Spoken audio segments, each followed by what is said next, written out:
Hello?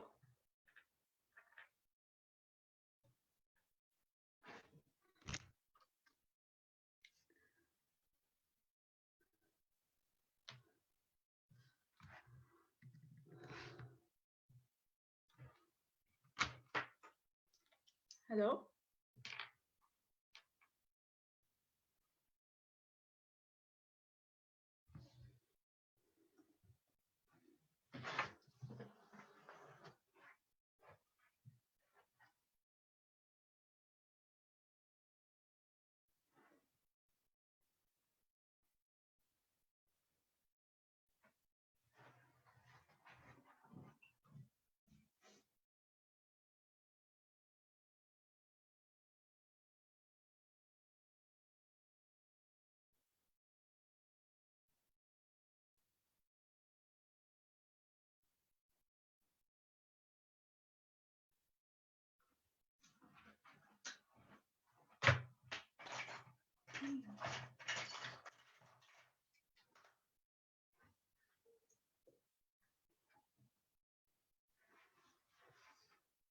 Oh, hello?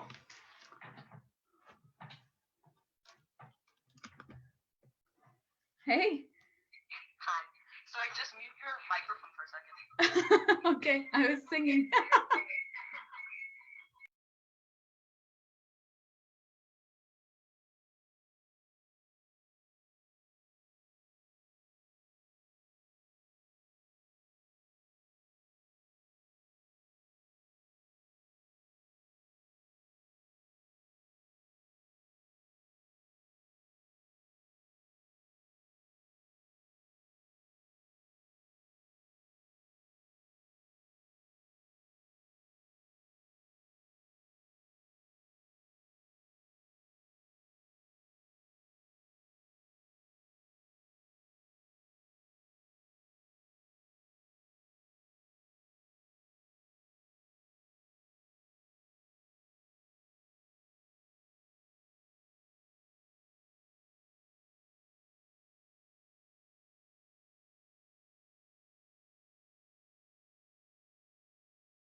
Wait, I'll put my phone away. Test. This is with the microphone, and this is now without the microphone. Yeah. Okay, then I'll just do it without. If this is fine, this is without. Yeah, without is fine. Okay. I can hear a delay. Okay. I think that's okay. Okay. I'll talk to you in 5 minutes then.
Hello.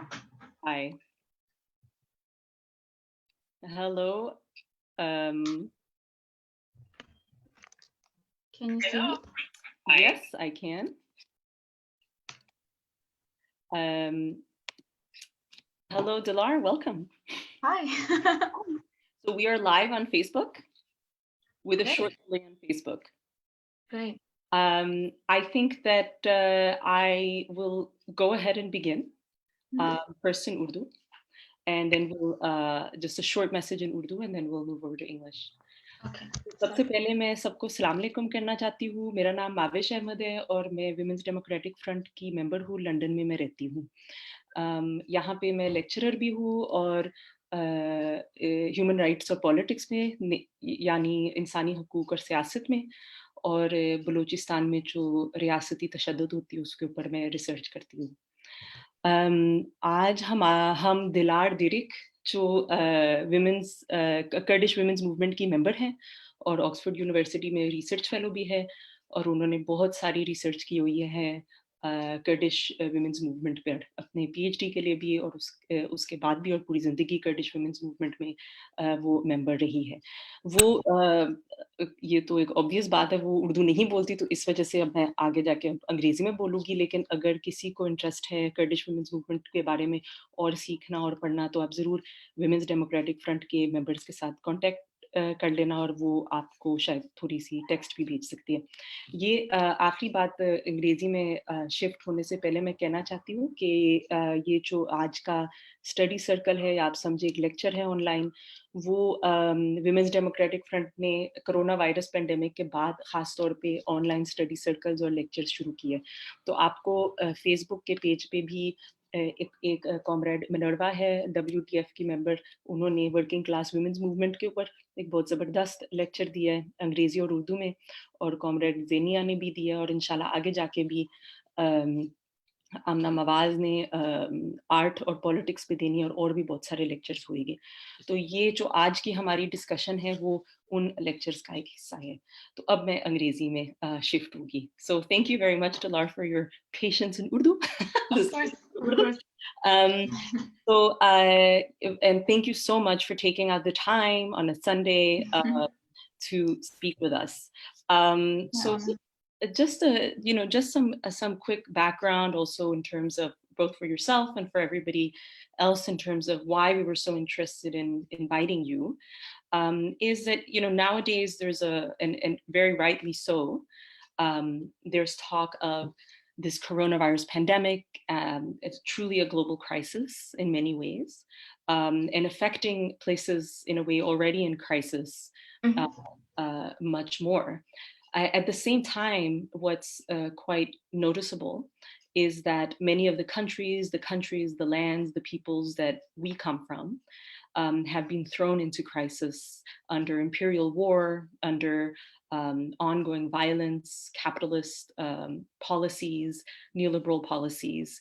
And the Kurdish struggle, the Kurdish women's movement in particular, has, I think, for me, been quite exemplary as a movement that's managed to organize under conditions of crisis earlier, and done so in a way that doesn't really separate the different kinds of reasons for that crisis. So it doesn't say sort of like there is capitalist crisis happening now, so we're just going to focus on class. It sees the patriarchy and the patriarchal crisis, which has really been a crisis in women's lives for a very long time, as imbricated, as really linked together with that. So there's a theoretical political analysis and certain kinds of consequences for organizing that the Kurdish women's movement has really developed, and that we felt was really an opportunity at the moment of another kind of crisis to learn from a movement like that. So we were, for that reason, and also especially in light of the fact that as many of our comrades around the world speak about the coronavirus, a lot of them are bringing attention to the fact that it can't really be seen separately from very long histories of health inequality, of existing sort of a capitalist substructure. That means that the way that the coronavirus is killing us is quite uneven. The people who are most vulnerable are the lowest paid, the poorest, usually people of color over here in the UK, for example. And I feel like the Kurdish women's movement also brings this kind of integrated and holistic analysis, and so that's why we were interested in having you on board. I think the place that would be really good to start with, and is we're going to ask you, Dilar, to introduce us to the Kurdish women's movement, its history, its theory, and the consequences for organizational, how one would organize. So I'll hand it over to you now. Thank you so much, Mahvish. It's really a pleasure. It's an honor to be able to participate in this study circle organized by the Women Democratic Front. It's amazing the kind of work you do, and it's important above all, I think, also for the struggles of women from Pakistan to Kurdistan and everywhere else in the world to connect and have these conversations, right? Because this doesn't often happen.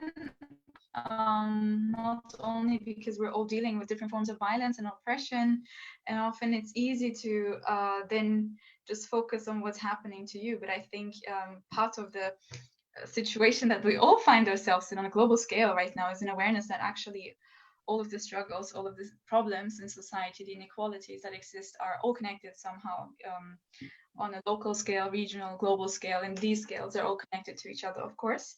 So in this sense, I'm really happy we're having this conversation, and it's maybe very meaningful to have it at this time as well in this crisis. Let me start out by picking up some of the things that you said about the coronavirus just quickly. In a way, I mean, the way in which the Kurdish freedom movement, the women's movement, as well as the general movement has been responding to it is by drawing on its own experience of things such as curfews, military lockdowns, to say, what does it mean for communities to be self-reliant, self-organizing? What does it mean for communities to not just to survive, but actually to live meaningfully, beyond being always at the mercy of the powerful, of the state, of the oppressor, whether it's a colonial oppressor, whether it's neoliberalism, and whether it's the men in the household, right? Whether it's the general patriarchal system. What does it mean for us to actually live? How do you live, and not just in the physical sense in terms of surviving, but what other issues are now being discussed because of the coronavirus? Is that we see there's so much going on that is wrong in that society, and many people have been writing about how actually returning to normal is not really an option, because the normal was never equality, was never just to begin with, right? Mm. So in that sense, for example, in the Kurdish regions in Turkey, northern Kurdistan, the umbrella Kurdish movement there has made a call not only for people to stay at home and all the basic health related stuff, but also to organize, because it's not, the Turkish state is not a state that the communities trust. Its media is not trustworthy. The government is not honest to the people. That's partly why the situation in Turkey is really bad now with the coronavirus. But people were saying, we have been under lockdown, military lockdown, after the collapse of the peace process in 2015. Entire cities have been razed to the ground, and people actually know what it means to live in a lockdown situation and having to survive, and what kind of mentality, what kind of psychology or struggle do you need to make it through that time. So they've started several campaigns of helping each other out. Likewise, for example, in Rojava, which is Western Kurdistan, northern Syria, we will talk about the details later, but there as well, there's a grassroots way of approaching the situation through solidarity, through mutual aid. Likewise, here in Europe, for example, there's an anti-domestic violence campaign that the Kurdish women's movement in Europe has launched. And this is all connected with some of the themes that I would like to talk about today. Is what does it mean to live in a non-statist way? It also means to live in a manner that you can actually organize yourself, you can protect yourself, you can defend yourself, no matter what happens to you, as long as you have a community that is politically literate, that is aware, in which women have autonomy, right? That's at the heart of the question of the freedom question in Kurdistan, is what does it mean for women to be autonomous, and what does women's autonomy mean for freedom in society as a whole? So that's just not about the coronavirus, because that's on everybody's mind at the moment. So would you like me to just give a background on the history of the Kurdish freedom movement and women's movement? Yes, it would be wonderful for many of the people listening now to hear where it's coming from, when did it start, etc. Yeah. So the Kurdish, the so-called Kurdish issue is a very old issue. It's an international issue. It concerns several countries in the Middle East region, because the Kurdish people are an indigenous community. It's a native community of the Middle East. The numbers are often the most agreed upon number is 40 million Kurds living in Turkey, Iran, Iraq, and Syria. So normally we would say North, East, South, and West Kurdistan, but maybe just to not confuse people, I might say words like the Kurdish regions of Syria and so on. So in particular, in the last century, in the 20th century, with after the collapse of the Ottoman Empire, I will try to, summarize a lot of history in a short time, so as to not confuse people, but to actually come to the core points. But with the collapse of the Ottoman Empire and with the division of the Middle East region along European interests, basically, the nation-state borders that we know today were basically colonial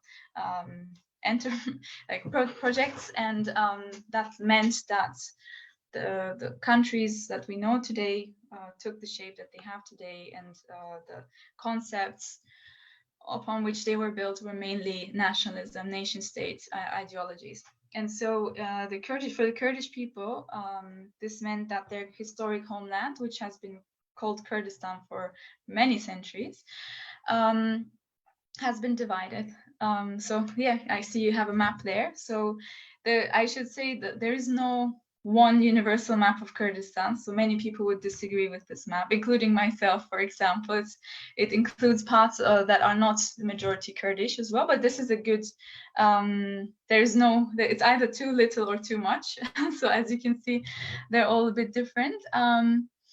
So yeah, the Kurdish people live in Iraq, Iran, Syria, and Turkey, and they have been turned into minorities in the countries where they live, and they have also been historically oppressed by all these countries. But of course, 4 different nation states also means 4 different kinds of oppression and violence. So while, for example, in Turkey, the Turkish state, the Turkish Republic, which was formed in 1923. It was based on the denial of the Kurdish people as an identity, as a group. Although the Kurdish language and the Turkish language have nothing to do, it's like two different groups, but there was a policy of denial and assimilation, also through genocide and massacre. And whereas, for example, in other parts, the Kurdish people were not denied as such, but they were historically oppressed nonetheless. Many people know, for example, about Saddam Hussein's genocide campaigns against the Kurdish people, especially in the 1980s, but also later on and before, that have led to large-scale episodes of violence where close to 200,000 people were killed overall. So in Iran, it is impossible for Kurdish people to organize politically. There are a lot of Kurdish political prisoners on death row for their political activities, for demanding rights for the Kurds. In Syria, the situation is now different in the context of the Syrian war. But historically, again, the Kurdish language was banned. People were not able to live their culture, to organize the way they want. So it's different oppressive contexts, right? So in response, there have been many Kurdish uprisings, many Kurdish revolutions, armed struggle in these regions. And women have played a role. Women have played a role quite early on, even in the Ottoman times, in terms of demanding rights for women, especially for Kurdish women, in terms of language rights, cultural rights. But they were always individually successful women. And the reason why I say this is because I'm going to make a point about the importance of collective organizedness of women, why that is actually a transformative force, and not the courage and individual, heroism of women. So throughout history, there have been several women who have been, important in their communities, who have played important political roles, who have been powerful. But it is not until later, after the 60s, where you see a more large-scale participation of women in the public sphere. So I'm going to speak in a very focused way on the Kurdish freedom movement that organizes around the ideology of the imprisoned Kurdish leader Abdullah Öcalan, who's the leader and the co-founder of the Kurdistan Workers' Party, the PKK, which is considered a terrorist organization by the US, by the European Union, by Turkey and others. But for the Kurdish people, for many Kurdish people, it is actually a legitimate force in the struggle for self-determination. And it's within that context, out of that movement, that's what we call today the Revolutionary Kurdish Freedom Women's Movement, has been organizing around the ideas around Öcalan's proposals. So the Kurdistan Workers' Party was formed in 1978 in Turkey, in the Kurdish regions of Turkey. And it is it's a socialist group. It is a revolutionary group that rose up initially to end colonialism in Kurdistan, with the aim of establishing an independent, socialist, united Kurdish state in all four parts, not just for the Turkish regions. Of course, this happened in a very specific context. It was in the 70s, and in the 60s and 70s, the left was very strong in Turkey. But then in 1980, the infamous military coup really crashed, cracked down on most of the left in Turkey.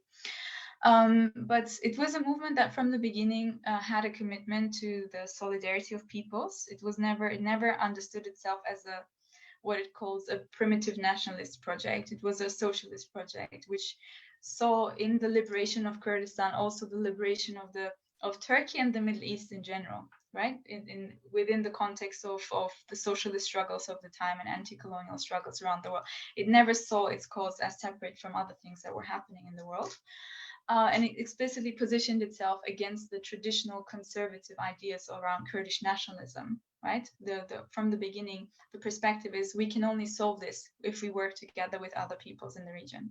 Women were there from the start, from the present, but they were very, very few.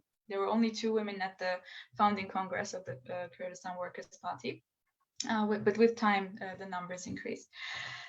And so, as I said, the initial goal was a Kurdish state, basically. But then I'm skipping a lot, but in 1984, this movement started guerrilla struggle, an armed struggle against the Turkish state, which is currently the 2nd largest NATO army. And in the meantime, of course, there was a lot of activity in other parts of Kurdistan.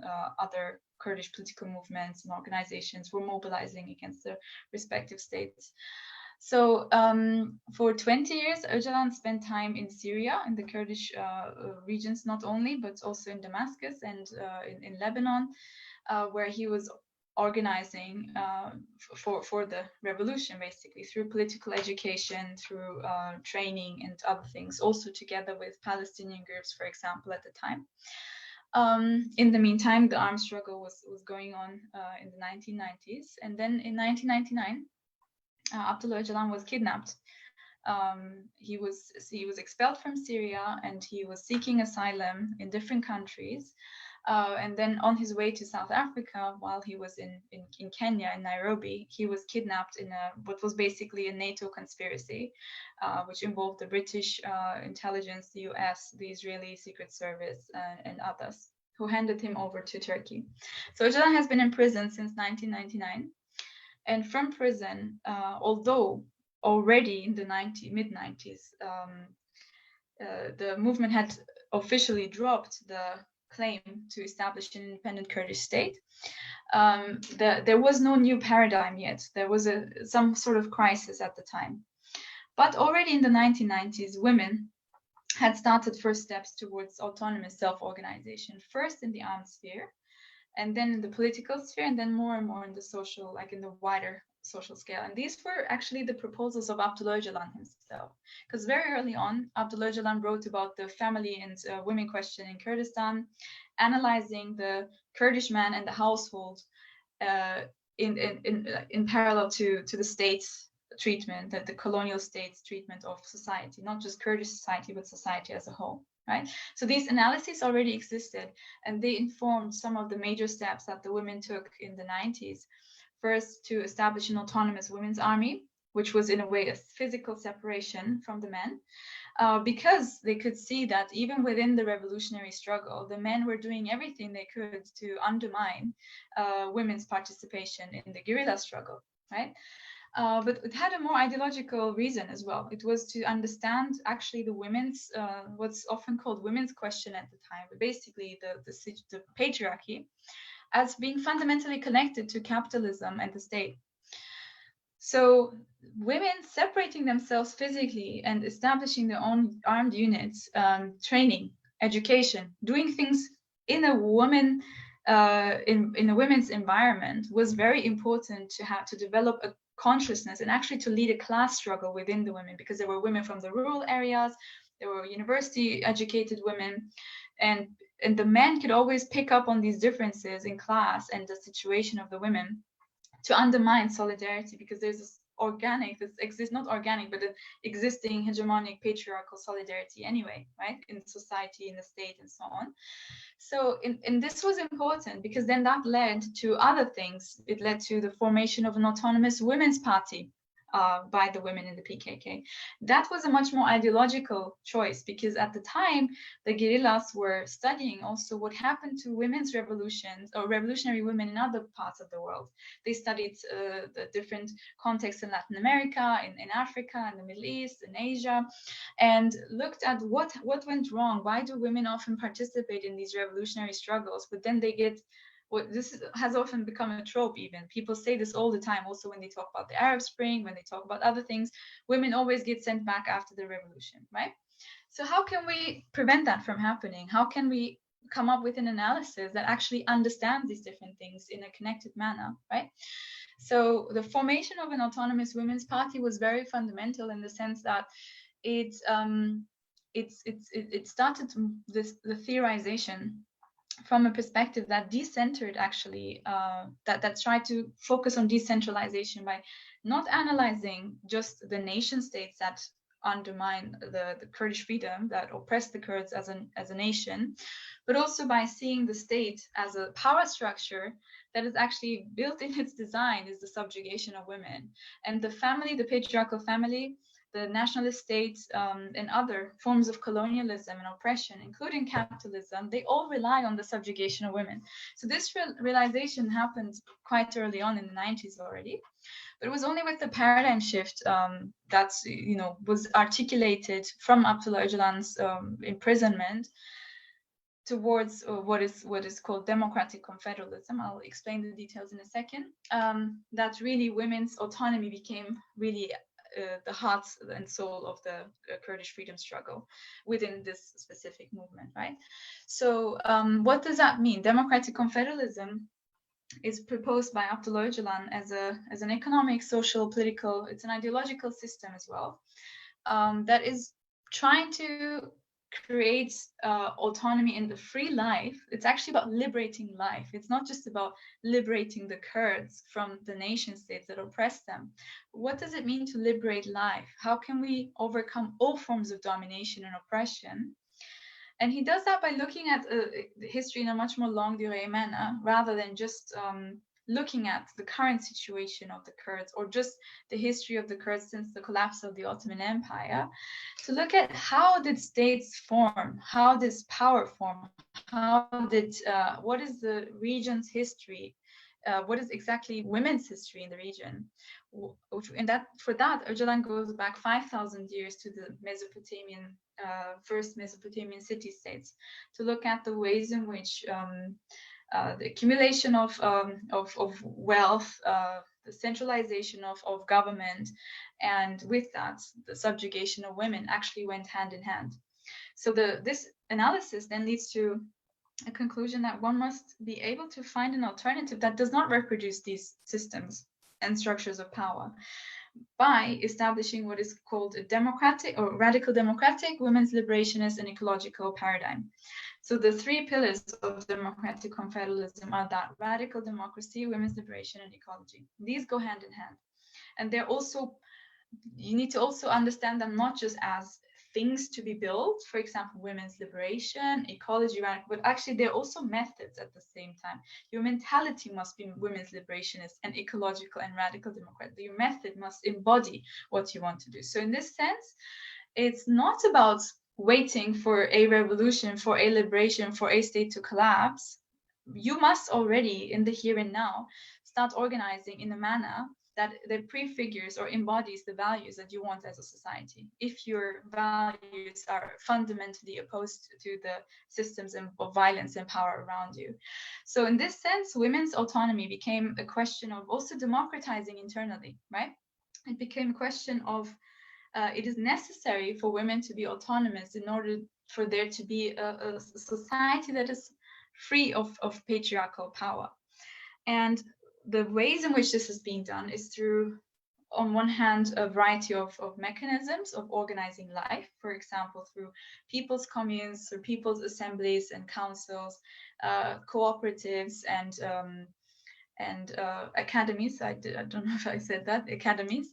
So these are all important sites that need to be built by people in a grassroots fashion in order to make yourselves not reliant on the state, right? So that you're not at the mercy of the state for education, for political literacy. In times of coronavirus, for example, this becomes relevant. Academies are not understood as elite institutions where few people have access to knowledge and then they keep it and then they use it for other things. But academies are public and popular institutions in which people can revolutionize. So it's basically the whole Kurdish movement is one effort, the Kurdish revolutionary movement is one effort to render everybody in society revolutionary. But that definition of revolution is important, because if you look at the revolution from a feminist perspective and divorce it from the patriarchal assumptions about this violent break with the past and everything will be turned upside down, and then a lot of violence and a lot of, let's say, power is involved in that, the mentality is actually quite reactionary if you look at revolution from that perspective. What does revolution mean from a women's perspective? It's not so much the large-scale changing of a system, it's also the internal change that needs to happen if we say really that patriarchy is actually one of the deepest and most insidious forms of violence that everybody in our societies have internalized, right? Violence against women in the world is normalized. We speak about femicide is the real pandemic, right? It happens all the time. It's normalized so much. It's seen as part of life. People say, yeah, men are just aggressive towards women. That's it. So violence against women, for example, is one of the most normalized forms of violence and subjugation. It's culturally sanctioned, religiously, states, media, everything is built on that, right? So if that's the case, if patriarchy is actually the main contradiction and not class, not just because of the historical analysis of the Kurdish movement, but also because of the way in which patriarchy manifests itself, then we must tackle patriarchy. We cannot divorce capitalism, the struggle against capitalism, from the struggle against patriarchy. That means we cannot have a hierarchy or a ranking or a chronology of the stages, first this and then that and then this and then the revolution comes and then we take care of the women's question. But rather, how do you build inside your own movement mechanisms for women to express themselves autonomously? So the way in which this is being done, I mean, I'm trying to summarize a lot of things. So if people have questions, we can of course get into detail. But just to get like a general overview is, for example, through mechanisms like the co-leadership principle, which has been established in all spheres of the Kurdish political struggle, from legal political parties in Turkey, for example, the People's Democratic Party is implementing it. Likewise, the communes and assemblies in Rojava in northern Syria, but also in the mountains where the guerrillas live, and also in our community centers in Europe. The co-presidency principle, it means basically that an institution, a gathering, a congress is held by two leaders, one woman and one man. But it's not just about the symbolic act of saying, look, there's one woman and one man and it's all equal, but actually it's about splitting power. It's to take leadership within your own institution and to split the power there. And the woman who's the co-leader, for example, in the People's Democratic Party, in the Turkish parliament, or in the municipalities in the Kurdish regions in Turkey, she actually gets elected, chosen by the Women's Movement Assembly. So she's not actually a quota woman who's somebody's wife, but actually somebody who represents directly the interests of the organized women's movement. So she represents the organized will of the women's autonomous structures there. And her mission is not just to co-lead an institution, it's also to challenge the patriarchy embodied in her counterpart, right? So she's the more radical of the two, because she has a mission, because and everybody votes for the male co-leader, so women and men, everybody gets to elect them, but only the women decide who should be the woman co-leader. So this is one mechanism that actually shows you in a way the philosophy of this movement, right? Likewise, for example, in all spheres of life, whether it's in the armed struggle, whether it's in the political struggle, social activities, culture, the aspiration is for equal participation and equal representation, right? But the equality itself is just one way in which you struggle towards liberating life, to establishing a free society. So women's autonomy in this sense, so for example, we have our assemblies, people's assemblies also in Europe. We have in places like London, there's the Kurdish People's Assembly. There's all over Kurdistan people's assemblies. There are different scales. Some are very big in the form of congresses, and then there's the communes. So it's a complex system that is confederally organized. So we have starting from the local, from the village to the town level, and then country, and then they have these umbrellas regionally. But the point there is that alongside each one of these institutions, the women within them also have autonomous organizing, right? They have an autonomous commune for each general commune that exists in northern Syria as well as in London. So what is the logic of women's autonomy here? It's not to separate the women, right? There is this, one of the things that the Kurdish freedom movement, Kurdish women's movement criticizes about other ways of doing feminist organizing is that if you really want to change society and not just create safe havens for yourself, right? If you don't just, want individual freedom, but actually to change a wider mentality in society, you need to be rooted in the society. So we have no luxury of saying we don't care about changing the men. That's how they are, or generally people who are violent, let's say. But actually, it is our mission to change the men. So killing the dominant man is one of the missions of the Kurdish women's movement. And of course, it needs to be understood in this way. How do you kill power in the man, and how do you kill enslavement within women? So the whole effort is to radicalize women, to render them into politically literate agents of their lives through autonomy. And for that, you need women's autonomous spheres. Because in the presence of the male gaze, and this happens in many socialist organizations, in many revolutionary movements, social movements, organizing spaces, is that because of the nature of patriarchy, because it's so internalized, because it's so individual as well, it's so intimate, this kind of violence, right? It's interpersonal. It's different from a capitalism that is out there. Patriarchy is within our friends, our families, our loved ones, in our partners. And so because of that, you need a space that is away from the gaze of men, in which women can actually understand each other, in which they can divorce themselves from all of the sexism in society, in which they can learn to love themselves and love each other and see, okay, how can we change our society then, right? So you need that space of power. And whatever criticism, for example, the women's movement has of like individual women's activists or whatever, they discuss that in the women's sphere. They don't discuss it in the presence of men. That's important, because otherwise, even in the most revolutionary sphere, the men will pick up on some kind of clash that happened between people, and to dismiss that happens. It's a pattern everywhere in the world, in many different women's and like mixed structures, in the most socialist context. So that's the thing, like socialism and commitment to socialism is not enough to make you a person who actually wants freedom for everybody, right? So that's why the women's autonomous spheres are a space for radicalizing women, to create a feminist consciousness, for them to then go to the mixed spheres and to struggle with the men, to struggle against their own comrades. But also their male comrades also represent the society as a whole, right? We're all people who come from a culture, from a background. We're not all the same, but we need to change society if we want to change our situation. We cannot just protect ourselves only from violence, right? How do we eradicate violence, right? So the question is really, do you believe in freedom or not? Like, do you actually believe we can live in a world without violence against women? Because that's the question. Oftentimes we actually lack that horizon. We think there will always be violence against women. Like we actually, in the context of the Kurdish struggle, in the recent years, thousands of women have been enslaved by the so-called Islamic State, by Daesh. And people were more likely to kind of say, yeah, this is possible, this happened, but they cannot imagine that there could be a society in which women are not experiencing violence, right? So that's how much we've internalized violence against women.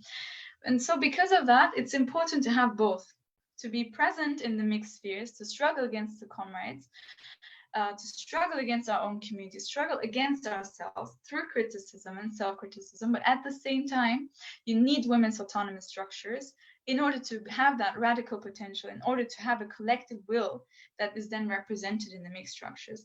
So this is how things are done. And what that amounts to is, of course, not that we have a perfectly feminist society by any means. We always say we're at the very, very beginning of things. But over time, over the decades, this has resulted in a political culture among families, for example, who have grown up in this Kurdish movement, of normalizing that women can actually do anything, whether it's from the armed sphere to the political sphere, that violence against women in our community centers is not normalized, it's not tolerated, that we foster a culture in which also our male comrades can say this is not okay. And for that, I'm just to end on that note, so we can go to the questions. I don't want to take up too much time, but Abdullah Öcalan's writings have been crucial in that, right? Because Öcalan says that actually there can be no free society without women's freedom. This is important because a society cannot be free if the women in that society are not free. So the measure is women. The measure is not something else. The measure is how are those who have been historically most oppressed, even by their intimate partners, by their own families, who have internalized violence also so much. A lot of women in our communities, I mean, I'm sure it's not just in Kurdistan, I'm sure you can give examples from Pakistan and other parts of the world, is that we accept the violence that we experience in a way, right? I mean, of course, we don't accept it, we resist, we struggle, but there is a level in which people have come to learn that this is just our fate, right? So it's a matter of decolonizing women's minds from the state and from patriarchal violence when we say women's autonomy is possible, because with women's autonomy, you show that women can actually do, but not in this liberal sense of the way that, yes, women can also do everything that men can. Of course, that's the most basic understanding here. But the importance here is to say, how can the women's struggle actually be the main method to democratize not just our own society, but actually to challenge the state, but actually to challenge all kinds of other forms of violence and domination, right? So in this sense, Öcalan's writings have been a major source of support for the women's movement in the establishment of its own autonomous structures, because he writes about the importance of killing the dominant man. He writes about why the 21st century, in his analysis, will be the century of women's liberation. In the past centuries, we've had national revolutions or class-based revolutions, right? But the 21st century, because of the situation in which we find ourselves in which violence against women is it's a pandemic, really, and it's not a pandemic, it's a system of violence, right? That is so normalized. So in what ways can we work towards also connecting our struggles, right? And this is the effort, and this is why I think this talk is so important, is we believe that our struggle as women in Kurdistan, from Kurdistan, is fundamentally linked to the liberation of women in other places in the world, right? Because patriarchy it's not the same everywhere. It doesn't, it expresses itself in a variety of different ways. But the fact that women are being subjugated, are exploited, are being undermined, are being violated and killed in a way that is so normalized around the world. It's a universal phenomenon in that sense. So how can we turn that into an occasional struggle? How can we turn that into a method with which we say, actually, everything we do, everything about our political work will be defined by how much it can liberate women, and not the other way around. Not that we say we establish these progressive institutions and then we think about the women, but actually the struggle against patriarchy, because patriarchy is so connected to the state as well, is also at the same time the most fundamental anti-colonial struggle that you can lead, because you're fighting against the colonization of women's bodies and minds, which is ancient. So, but it's important to understand it as a system and not as fate. So that's why the consciousness raising, the politicization of women is really important, which is why the Kurdish women's movement is engaging also in all kinds of other intellectual work. For example, genealogy as a women's science, of science of women and life, is something that the women's movement has been developing for more than a decade now, as a critique of the fundamental social sciences and their sexism and their colonialist assumptions. And how can we actually study society differently by analyzing it from the perspective from a perspective that is explicitly liberationist and that is not using the same tools reproduced by the dominant system. So I think I'll stop here for now, and then we can answer any questions that you may have. I mean, I didn't go into all of the stuff that is happening in Kurdistan at the moment. Of course, there's war in different parts of Kurdistan. All of the stuff that I've mentioned just now. The situation of establishing autonomous women's structures. So maybe people who are joining us right now may have heard about the Kurdish women's movement's fight against the so-called Islamic State, and that has been picked up by a lot of Western media outlets, and people have been reporting about it. But that is also, it's a product of a decades-old struggle, which is a revolutionary, socialist, feminist struggle, which is a women's liberation struggle rooted in Kurdistan, but actually which is aspiring towards a more universal goal.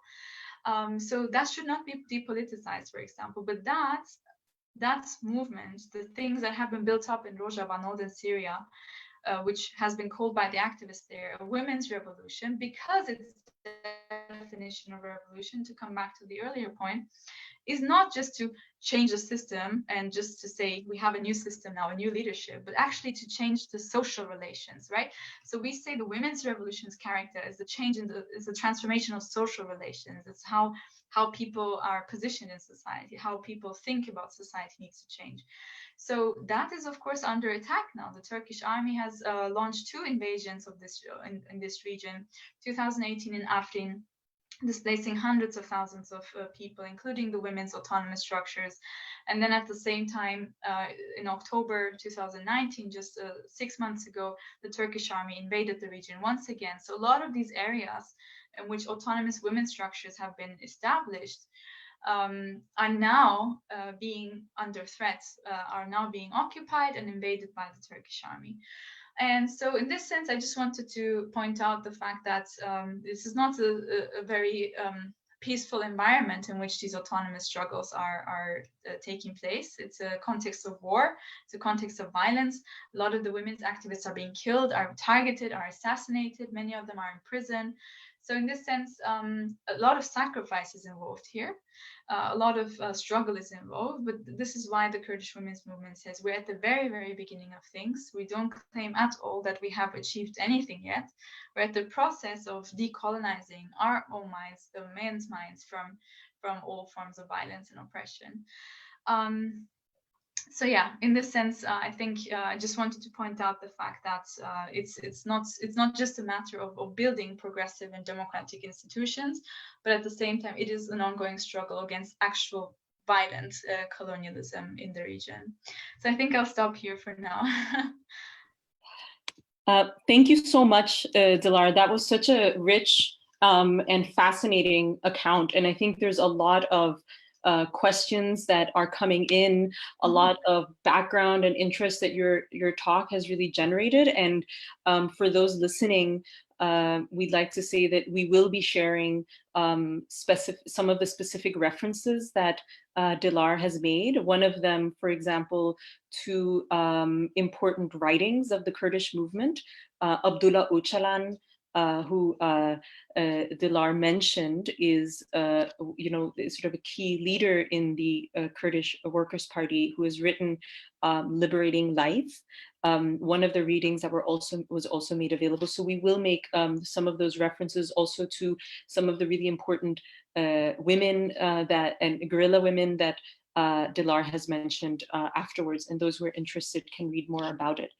I just want to pick up on a couple of really interesting parallels between a lot of the issues that you have raised and some of the how I think, because one of the things that this session is also called is lessons from the Kurdish women's movement.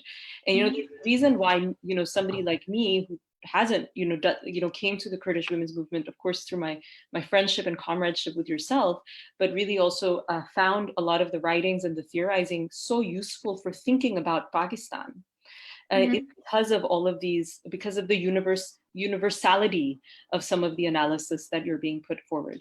And I just want to draw them out. I mean, one of the key, and I want to end with the women's thing because I think that's the most important and I want to speak about it a bit more. But number one is, of course, the way that the Kurdish struggle faces 4 different state powers in the region, Turkey in particular, as the 2nd largest NATO army. And, in Pakistan, we have a hugely strong Pakistani military and intelligence services that is known for really persecuting Pakistan's minorities, Pashtun, Baloch in particular, and is accused and stands accused of enforced disappearances, displacements, and army operations, and has also operated like the Turkish state in alliance with Western imperial powers, in alliance with NATO. So the Pakistani military regime has received money from international powers basically since the independence in 1947. The only point where Pakistan received foreign donations up until 2008 was under military coups, military regimes. So really you cannot think about the oppression on the Kurds or military oppression on minorities or other communities in Pakistan separate from the oppression they experience from the states, separate from imperial militaries. The second thing is, of course, if you did a sort of a rough and crude translation, then the situation that Kurds find themselves in all of these countries, and Turkey in particular, but also all of the other countries, is very akin to the situation that ethnic minorities or what minoritized populations in Pakistan find themselves vis-a-vis an ethnic majority. The Punjabi ethnic majority in Pakistan, like the Turkish one, has dominated politically, economically, militarily the country, really to the detriment of democracy. And really that what you mentioned earlier, where you said that the Kurdish struggle has always been socialist, right? It's always believed that its liberation is kind of is central to the liberation of everybody. And this vision, especially for many of our comrades speaking in Pakistan, reminds me of some of the earlier visions of multinationalism that was put forward by Pakistani minorities, the Baloch, the Pashtuns, who agitated for a multinationalism and multilingualism as a base for democracy. Yeah. Their liberation was sort of dependent on the liberation of everybody else. Where now there's been all sorts of separations and there's not similar kinds of alliances between minorities in that same level that we used to see in the 60s and 70s, but this was a vision for Pakistan before. And therefore what you say really translates to some of the struggles and questions that happen in Pakistan. One of the key divisions on the Pakistani left, and I think maybe you could speak about this a bit, is between majority ethnic leftists and then minority leftists, and there's, they call it the national question, and there's this whole sort of like, why are you putting your minority issue first, or why not put class first? And maybe you could also speak a little bit about that at some point between the relations between the Turkish left and the Kurdish left. Yeah. And finally, and most importantly for today, of some of the things that you brought up in terms of autonomous women's organizing and the necessity of that. There has really been a lot of debates internally. The Women's Democratic Front is in that sense a separate women's democratic front. And one of the questions, and I guess one of the major insights that you're really bringing forward is how if you bring up conversations and debates among women in a public sphere where men are there also, it can become subject and co-opted by the male gaze. Yeah. And by male interests, and making it quite constantly fragmenting women's and feminist solidarity, which needs to happen separately Yeah. and autonomously. And that, I think, is a really, really key point. You also brought up genealogy, which is also another phrase that we will share. There are some of the readings up on the post that talk about the history of what exactly genealogy is. But genealogy is another kind of analysis which puts, and maybe you could speak about this a little bit more as well, Dilar, but really sees the kind of containment of women and the separation of women into the reproductive sphere out of the public sphere as one of the first, the creation of one of the first oppressed classes historically, which is why Abdullah Öcalan, the Kurdish movement, believe it's so central. You know, in kind of a funny way, the way that sort of a crude Marxist might say the workers at the bottom, you know, until then in a way you're saying until we see the liberation of women, no other liberation will really have any meaning. I mean, they're all, of course, interlinked, right? So you can't really even have the liberation of all women without also thinking about class, ethnicity, and etc. So thank you so much. I think there's a lot of really, really rich linkages to questions that we have in Pakistan. There are some questions that have come in. And I would like to put them to you. The first question, I'm going to just summarize it from Gohar Khan, is could you just speak about what is it specifically that has made the region, so, you know, countries like Turkey and Iran, Saudi Arabia, etc., all the sort of regional powers so afraid of Kurdish liberation? Specifically. And second, what kind of, could you speak a little bit more about some of the possible alliances between Kurds and other minorities in other places, so in Pakistan, the Baloch and the Pashtuns in particular, and what kinds of internationalist solidarity the Kurdish struggle is really trying to put forward. This is a very, Gohar Khan, I hope you forgive me for summarizing your question. That's the first question. Do you want to answer that first, or? Yes, and I'll try to, yes, I'll answer that, and I will also try to speak to some of the other things that you mentioned. In terms of, so I'll start with some of the stuff that you said, and then I'll connect it to her question. So basically, as you also mentioned, as previously mentioned as well, is that the Kurdish freedom movement around the ideas of Öcalan, among the first martyrs of this movement were also Turkish people, for example. But the movement also, it wasn't just a reaction to the other left that was out there, but it was a Kurdish consciousness that was developing after decades of silence since the last massacre against the Kurdish people in Dersim in 1938, where the army bombed down an entire region into silence. And after that, until the rise of the PKK, for 40 years, there was what's often called graveyard silence about the Kurdish people. So entire generations stopped speaking Kurdish to their children, were discouraging them from political activity, right? So in a way, at that time, well, the left was very strong. It was conceptualized similar to some of the things that you mentioned in the context of Pakistan, the oppressed nations and their national question, and how that will have to be resolved after the fight against imperialism has been finished, right? So again, a stage approach to things. First, we liberate Turkey from imperialism, and then we may consider some rights for the Kurdish people. So this is like, maybe I'm caricaturizing, but basically and then at the same time, there was a lot of course, Kurdish nationalist political projects.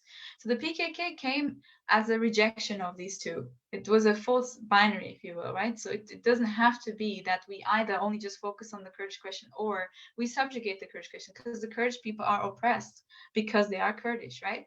So in this sense, the idea of Abdullah Öcalan is sometimes criticized by Kurdish nationalists as giving up Kurdistan for democracy, right? So it's a very, it's a nationalistic approach, which of course doesn't really look very deep into his thought, which actually he says yes, the colonization of Kurdistan is a product of nationalism, of colonialism, of systems of power, of sexism. He analyzed it in a longer framework. But the solution cannot be just another Kurdish state and then it just reproduces the same structure that all the other states around it are reproducing. It's tied into the capitalist economy. It will subjugate its own people. The women will not be free. So what is a Kurdish state? Like, how do we define Kurdishness and Kurdish freedom? Is this the only option that we have? Or can we actually, like I said, liberate life itself? Like undo the power structures within our own households, in our own communities, in our own families. And that's why the women's question is so at the heart of things. It's not a side issue. So in Öcalan's, in the new paradigm within the democratic confederal project, so he has several terms, right? And we don't have time to get into all of them. But for example, he's analyzing capitalist modernity as an outcome of what he calls a statist civilization, which is 5,000 years old, and then capitalist modernity 500 years approximately, with its industrialism, ecological devastation, with colonialism, with positivism, that also is a form of violence against community and communal knowledge and women's knowledge. And so how do we build democratic modernity? So in Öcalan's eyes, in these 5,000 years of history, since the rise of the Sumerian state as an instance of institutionalized unfreedom in human history, there has always also been a what he calls a democratic civilization, right? This is his ideological, that's his approach, is that women, the youth, the workers, the laborers, the artists, the travelers, the people who live differently, not the ones who were reproducing these states and empires, but people outside of it, people who were at the margins, who were in the rural spaces, people who went to the mountains, right? They have been part of an underlying culture of resistance of 5,000 years. It's not one organized movement, but they embodied through their ways of life a non-statist culture.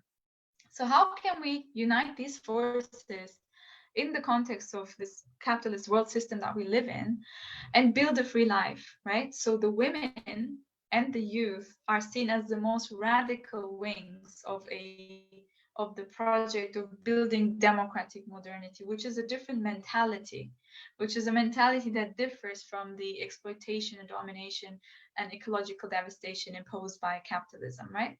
So women, the youth, social movements, feminists, anarchists, socialists, communists, indigenous communities, workers are all seen as the forces of democratic modernity. And those are our alliances as well, right? So the democratic nation project that then comes out, I know I've thrown in a lot of words, democratic confederalism, democratic autonomy, democratic nation, is basically Öcalan's way of insisting on the liberation of the Kurdish people through autonomy, but not because the Kurdish people are a special chosen people who should have a good life, but also because, as also the question that our friend is asking, it's also related to that, but because the Kurdish question is at the heart of unfreedom in the Middle East, not only because it concerns 4 different nation states, but also because the Kurdish issue is also used by more global powers in the region as a so-called destabilizing factor. So our people's life or death struggle is seen as a destabilizing, as a security issue, as a issue of terrorism, right? But it's actually a people's struggle for justice and dignity, for a free life, to live the way that you want to live. You organize your life on your own terms, right? So because of that, democratic nation then means to build communities that are self-organizing. And within that, for example, in the Kurdish freedom movement, I mean, in Kurdistan, we have the majority of Kurds are Sunni Muslims. They're also Shiite Muslims. They're Yarsan, Kakai, Shabak, Yazidis, Alevis. So the Kurds are not religiously all the same. So they're different religious communities who are sometimes very different from each other. How can these also, within a Kurdistan that is liberated, which is not like a typical nation state and it doesn't reproduce the power structures of a nation state, how can these communities also have mechanisms of self-organization? So self-organization for, let's say, the Alevi community, the Yazidi community through autonomy means that they protect themselves against the imposition, for example, of Islam as a dominant identity, which has potentially, and it historically has oppressed these communities, right? But at the same time, how can these communities have mechanisms to democratize internally, right? Like, you don't want to say, let's all divide into sects, and then the women in these communities get oppressed, the young people in these communities. So democratic autonomy, that whole dynamic is you as a woman liberate yourself from patriarchy to liberate all of society.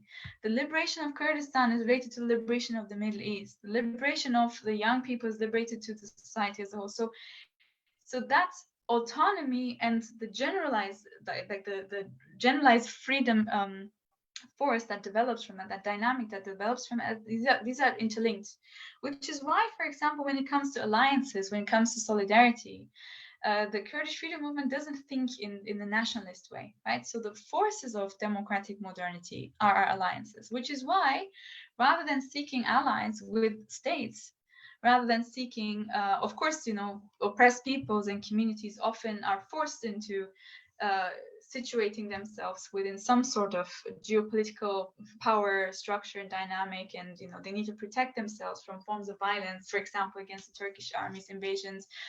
But actually, in terms of the diplomacy, and diplomacy is one aspect of democratic confederalism, your allies, your partners, are the social movements in other places, are the resisting communities in other places, are the women, the youth, which is why, for example, the Kurdish women's movement is proposing a global women's democratic confederalism, right? So that we start all from our villages, our towns, the regions that we inhabit, and we have our umbrella Kurdish women's movement, which is confederally organized.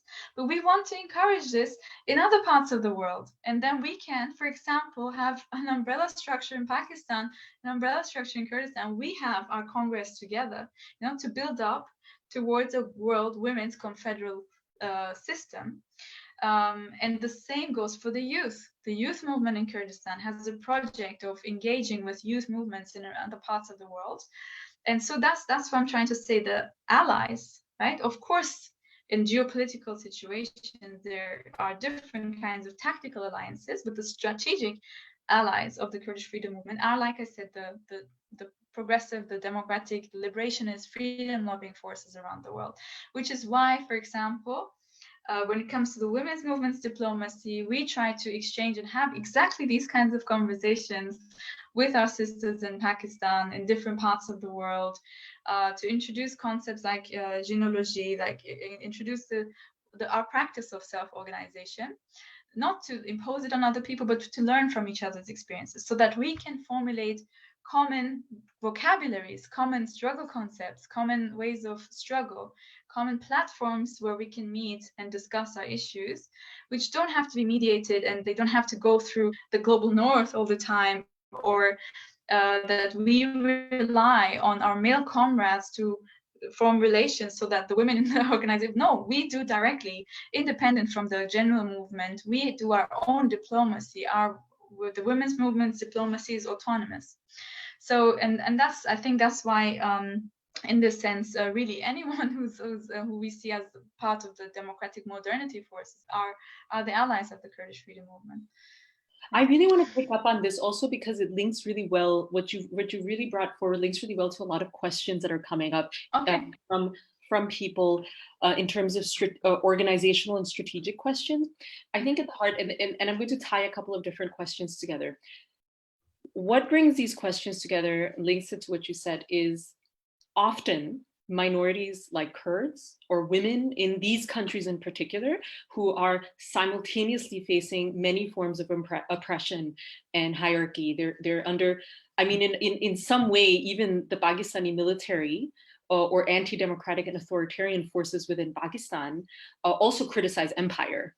US empire, right? Yeah. And so what ends up happening, which I think you've alluded to at various points, is that women's movement, feminist movements in particular, are constantly in danger of being co-opted. And you mentioned it in terms of, and I know you've spoken about it before, the romanticization of like Kurdish guerrilla women, in the Western media. And in a similar way, Pakistani women, Pakistani feminist movements, they're more radical political projects. There's many of them, left-leaning socialist, gets erased as the stories of their struggles travels elsewhere.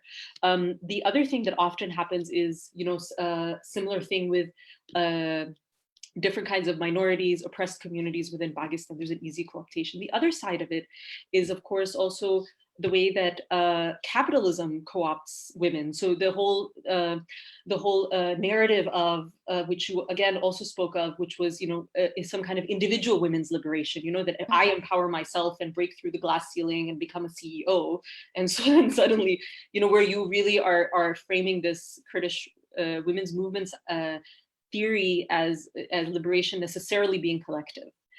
Now, on the basis of this kind of tension, the fear or the constant temptations or constant attempts at co-opting our struggles, and the constant dominance of other vocabularies, the vocabularies of women's empower, the kind that's more about self-empowerment and glass ceiling and lean in, etc., Hillary Clinton type, languages. Versus really developing an autonomous vocabulary, a kind of liberationist and emancipatory feminist vocabulary. So in relation to that, that's kind of quite interesting, and I think it's something that and also that I'd love to hear you speak more about. Especially, you spoke about very briefly at the end the difference between tactical and strategic organizing, and of course the Kurdish movement, has at various times, received help from all sorts of people, and it's a question that constantly comes up in organizing, especially when you feel like you're under crisis, right? Especially when you're afraid that your village is about to be, completely pummeled. So in kind of in relation to that, now I'm going to go ahead and put in some of the questions. One question that's come forward is how. So Aruj Aurangzeb has asked, can you talk about the threat of appropriation the women's movements face by neoliberalism? And also sometimes within radical movements, especially within socialist, we're both genders, socialist movements, that fear of co-optation is constantly used as a threat to not engage what they then call the women question. And what is the alternative political vocabulary that we can use instead of calling it the women's question? Or if someone calls it that or treats it, such conversations as apolitical, so there's a tendency, and Aruj Aurangzeb is specifically referring to the tendency that has been among some very male-dominated socialist circles to call it apolitical, to call feminism bourgeois, to call it neoliberal, to call it almost like a Trojan horse of neoliberalism. How do we break out of that? Because it constantly returns. It's a constantly returns. That's the first question from Aruj Aurangzeb. Related to that, there was a question from Tuba Sayed, which was about okay, so if there's autonomous, what comes forward from your question, from your talk, is that autonomous organizing is one of the ways that we might be able to break through that. But then Tuba Sayed asked, what kind of relation then does one have with men in these? What kind of involvements do they have? What is their role in all of this? And third, in relation to men's role, Fahad Desmukh asked, can you speak? He asked, can you speak about how exactly the feminist and anti-authoritarian shift came about at a mass level, and what would it really have been possible without a leader like Öcalan, right? In the end, is a man, which I think, at the helm as a common narrative, or are there other factors? And he's of course interested in it in terms of some of the lessons from Pakistan. So I'm just going to put those forward at first. And then and then I'll ask you some more. Sure. Great. No, these are all very fantastic questions. I thank you to all of the friends who've asked them, and thanks also for summarizing the ways in which they are linked. I guess I'll try to answer them all together. I will get into specifics of the questions, but I guess one way in which it also has to do with the understanding of patriarchy and the masculinity that it produces as a system.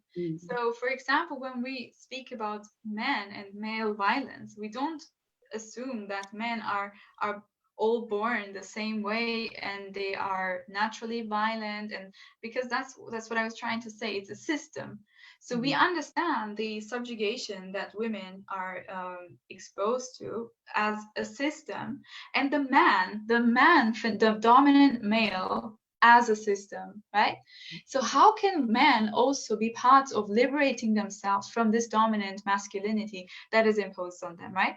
So it's not an essentialist like way of conceptualizing gender in that sense, but it's about understanding things through systems, including the kind of personality that the culture, that the world system that we inhabit is developing. Like what kind of man is the normal man in the world that we live in, right? And so in this sense, that's why, for example, in the Kurdish women's movement's history, as early as the 1980s, even like in the guerrilla sphere and the first forms of women's autonomous organizing, this very much was also one of the things that the men in the movement were saying, that why are we talking about women's liberation now? Kurdistan is at war. There's violence happening. There was a very brutal war in which the Turkish army razed 5,000 villages in northern Kurdistan in Turkey within years. So in this context, it's a luxury, right? It's seen as a luxury. It's seen as a privilege to then come up and say, actually, women need to be liberated. So, and this is an argument that many people are still putting forward in many different contexts, not just in Kurdistan. And the idea that feminism or the women's struggle, the women's question, whatever people call it, is basically a Western import. It's a bourgeois kind of luxury to preoccupy yourself, and because it is understood as an individual liberty, right? It's understood as an individual privilege that you want while your whole community is under fire, right? But that's exactly what we're saying is not the case. The colonial violence that we experience, the state as a system, is a patriarchal one. Because it is a patriarchal one, it basically, you can look at it like the family as a prototype, right? Like the state and the family mirroring each other.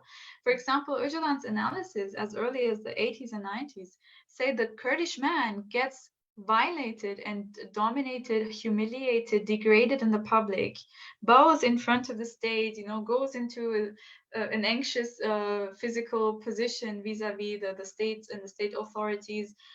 It's a colonial form of violence, right? And Fanon and others have written about the psychological consequences of colonial violence. And then he goes home to beat his wife and kids because the family is the only sphere of power, the only sphere of authority left to him, right? So the state and patriarchy are mutually constitutive. And so in this sense, we cannot act like when women demand liberation, that is some kind of insistence on some kind of personal privilege. No, patriarchal violence is actually built into the system. The war on terror and all the other different forms of violence that are happening on the global sphere use explicitly patriarchal language to do what they do, right? It's a sexist language, it's a masculine language. So in this sense, but at this same time, there is, of course, a neoliberal feminism that is now being imposed on women around the world. And that is also, you mentioned Hillary Clinton, you mentioned NGOs and different discourses that are basically making feminism an unthreatening, nice, bourgeois, fun activity. Feminism, the feminist struggle, the women's struggle, from the start has always been a very radical revolutionary struggle, right? Women have died for the feminist cause. Women have been tortured. Women have been arrested, imprisoned, and subjected to all kinds of forms of violence in their quest for dignity. So in this sense, first of all, we must acknowledge the women's struggle, no matter what corporations may want us to think today, no matter how much they're revising the actual history of the women's struggle, it is a radical history. It is actually one of the most radical histories that we have, and much of women's struggle history isn't even documented. There have been so many women who have struggled on an individual level we don't even know, right? So the struggle history is also one of the things that we need to do, is to understand how did we get from here to there.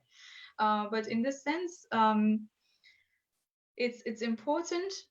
It's an important aspect of self-defense to not let yourself be co-opted, right? Self-defense, and that's an important concept in the Kurdish women's movement, because it's not just understood in the physical sense that, you know, you need to protect yourself against actual physical violence, whether it's the state or whether it's your partner or someone else, your family, but also self-defense ideologically.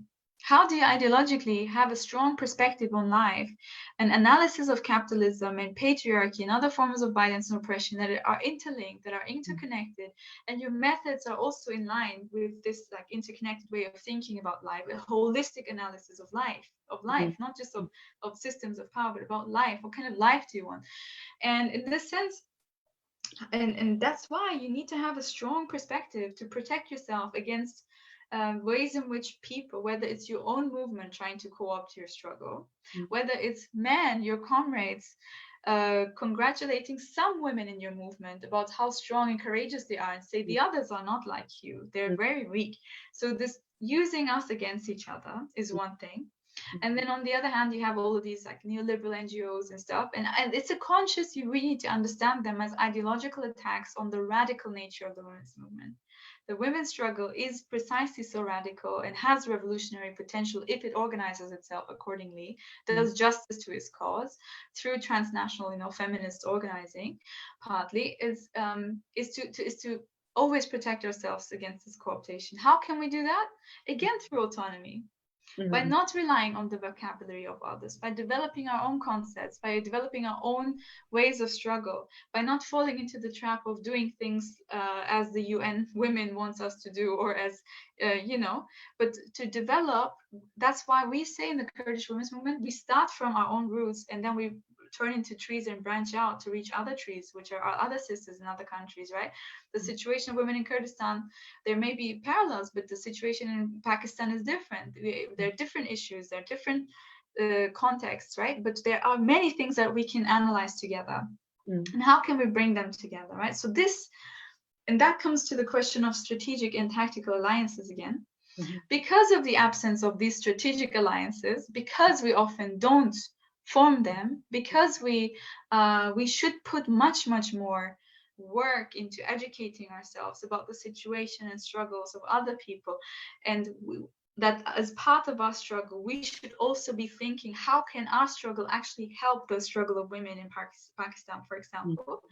Because there's not enough of that.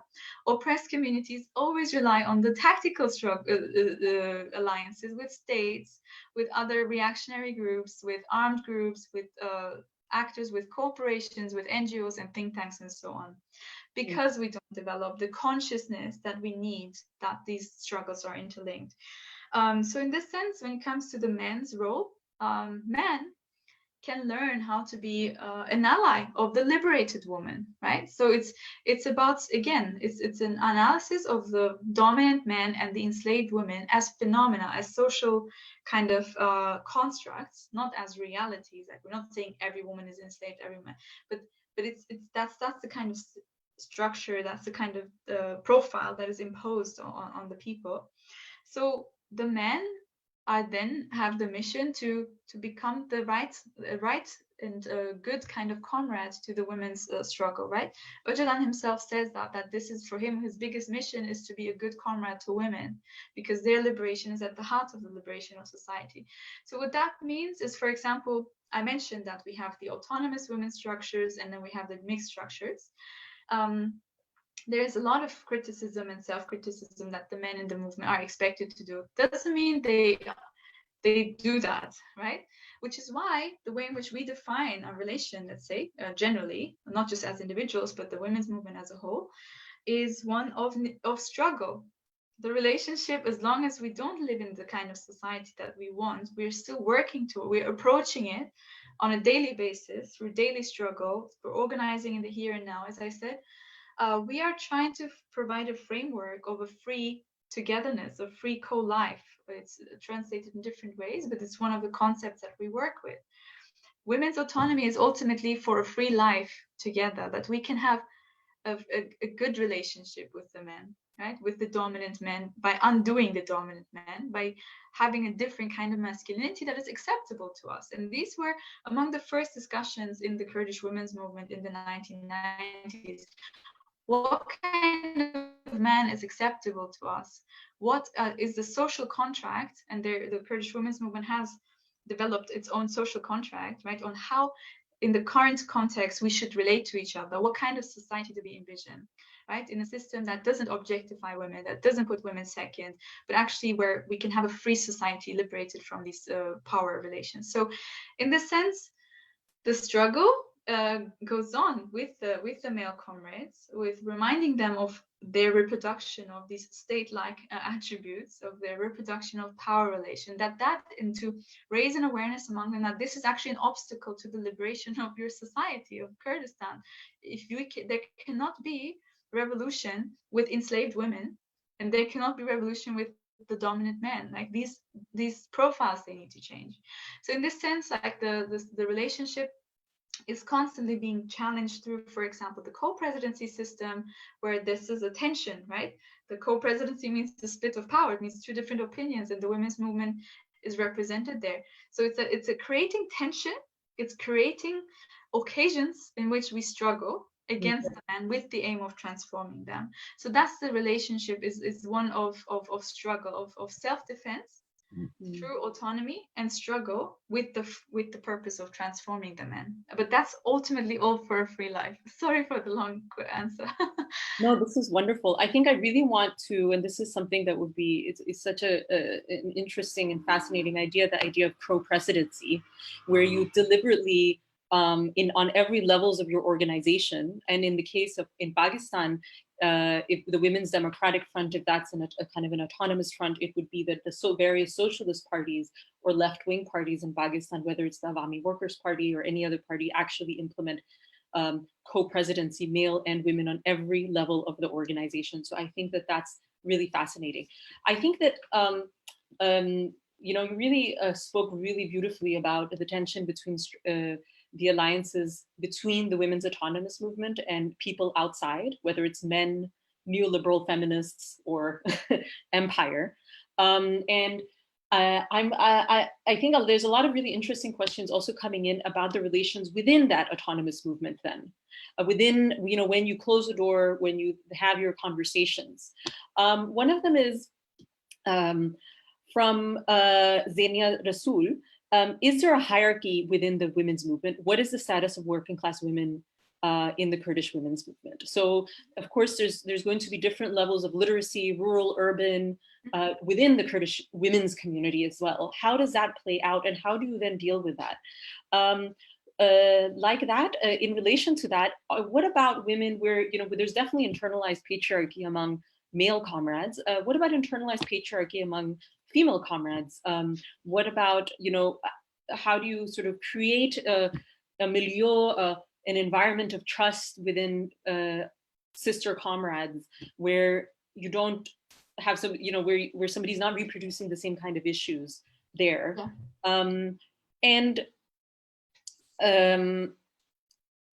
Because, especially in light of the fact that so many of us, of course, have various relations with men interpersonally, while you are possibly also doing autonomous women's organizing, brothers and fathers, and possibly husbands and sons, and so forth.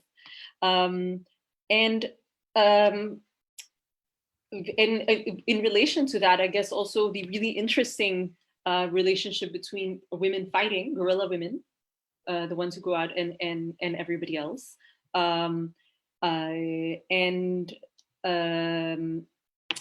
And finally, I guess just to add to these questions, the transnational feminist, the call for transnational feminism. So the relationship between Kurdish women living in Rojava, for example, and Kurdish women abroad. And not just Kurdish women abroad, but other feminist movements. All of us, all women living in such different conditions, also different levels of literacy, economic power, etc. How do you then work through some of those differences as well. Yeah. Great. That's a very wide range of questions. I'll try to tie them together.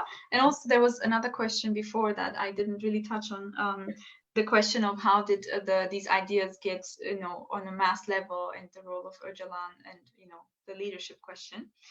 So I guess many of the answers to these questions are often linked to one thing, and that's education. So education, perverde in Kurdish, is actually at the heart of everything that the Kurdish movement is doing, both the general Kurdish freedom movement, but also the women's movement in particular. It's about undoing also class differences, not undoing, but to challenge and to equalize things by giving people access not to like standard normal education that you receive in school. Of course, sometimes that's also even that's a major issue, right? That there's a class formation also because of lack of education opportunities and so on. And that's again related to the colonial situation.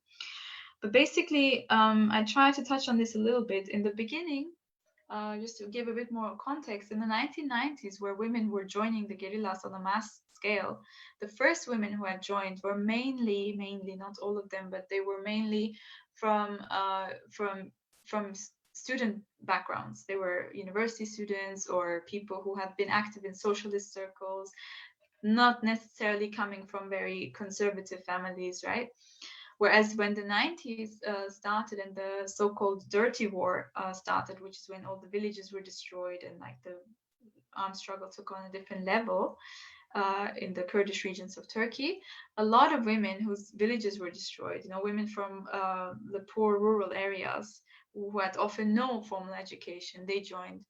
And that is, for example, at the time, because of a lack of an explicit women's approach to the question in Kurdistan, which it just started being developed after all of these things, that's when a lot of tensions arose between the women, but also because they were incited by the men who would, let's say, favor the strong women who were, maybe they came from the rural areas and they were, they grew up in a village environment, and they would look down at other women, so they could find all kinds of ways in which to compare and pit women against each other. But also there was a major class issue between the women from university backgrounds and women from the rural spheres, which is why then autonomous women's organizing became so important, to develop a common through class struggle, actually, right? Through confronting these things, through criticism and self-criticism, through an analysis also of how, for example, a person growing up in the assimilating sphere of the Turkish Western city and its university structure, how they have been colonized, how the women growing up in villages have been colonized also in relation to the feudal conservative structures of Kurdish society. So in a way of thinking about these issues was developed in conversation about how different systems of power have actually created certain personalities and different conditions among women, and how can we challenge that, right? So these were major, educational consciousness raising sort of projects at the time. They were like long educations, and people got to know each other really in the struggle. Mm-hmm. Before, the lives of women were so divided and so separated from each other, not because only the women were separated in different households, right? There was no public solidarity, there was no public way in which women could come together because of the patriarchy in the community, but also the lives of women in the city and the village was very different. The different tribes were different, all of that plays into this. So as a result, this autonomous organizing was an important site of understanding each other and of challenging the power structures that exist, right? So now, and then to use that in the mixed sphere to make sure that the men cannot exploit those differences. Mm. And through education, you also develop each other, you learn from each other. So in this, the internalization of patriarchy, that is, as one of the questions were saying, also, it's through education. In the early 2000s, the Kurdish women's movement was offering, for example, educations like trainings for men that were called Kill the Dominant Man. And likewise, they themselves were discussing and reflecting about the internalization of patriarchy. This is an ongoing conversation. So educations happen all the time. It's not just one-time education and then you're a political cadre. Everywhere across the Kurdish movement, its social structures in Europe, in Kurdistan, everywhere, there are these political educations all the time, and they're very much focused also on the self. How do I reproduce patriarchy within myself, with my actions? How do I look at other women? How do I treat other women? When I speak in a conversation, where does my focus go? Do I seek the approval of men, or do I want to create a different environment, right? This is why we say the autonomous women's sphere is so important, because it changes your consciousness. It makes you aware of how you are really living that male gaze in your everyday life, because it's part of the culture, it's part of the media, the films we watch and everything. So, and that again has also to do with another question was how this became a mass movement, basically. Yes, of course, the role of Öcalan is very important, because as a leader, as a male leader, saying these things about patriarchy being more important, the struggle against patriarchy being more important than any other struggle, including the national question, it universalizes the struggle, because once you talk not just about Kurdistan, but about women as a whole, as the first oppressed nation, first colony, first class in human history, your horizon is different. Like your way of organizing, your way of forming alliances changes, right? But at the same time, through education, it was that these ideas became more, let's say, popular through action in struggle. So there was never a split between theorizing and practice. For example, when the guerrilla women formed these autonomous units, then they started the theorizing, and then they took it to another level by forming a women's party, a political party, which then would develop ideological perspectives on the struggle, which was then carried to the society as a whole. So it was a long, decades-old struggle, and political education is really, really at the heart of it, because political education is not just that you read Öcalan's books or other revolutionary theories and then you have it all figured out. Political education, above all, is also self-criticism. It's the ability to see how you yourself are really, you have internalized a certain culture and you're reproducing it. And so that's why, again, it comes back to the question of how do you understand revolution? It's the transformation of social relations, it's transformation of the self as well. Because if you are a personality that has internalized this capitalist way of thinking, this patriarchal way of relating to others, this power-driven approach, right? Selfishness, all of these attributes come from the system that is being built. We are not naturally, no matter what the big Western philosophers want us to think, we're not naturally selfish people. There's so much reason to not think like that. And the coronavirus maybe shows us that again. How is the reaction of the states? How are these austerity measures of states affecting capitalism? How that is actually creating an aggravation of the virus, and on the other hand, people are doing their best to help each other, right? So it's not part of human nature to be selfish. It's systems that make people selfish, right? So because of that, it is important to then look at political education, like not just as a way of theorizing, as a way of learning new concepts, but actually as a challenge to yourself, as a challenge to your own internalization. And again, when it comes to the question of transnational feminism, a slightly different question is and the relation between the fighting women and the others. I'll try to just summarize those questions as well. But the transnational feminist aspect, like the way we see it, is to find very basic ways in which we can relate to each other, right? For example, violence against women is one of the things that we can really see so many parallels, so many similarities in methods and in just occurrences and incidents from Brazil to Pakistan to Kurdistan to other places in the world, right? The logic of violence against women is really more or less the same everywhere, right? And it's connected, because also authoritarian states which are sexist, right?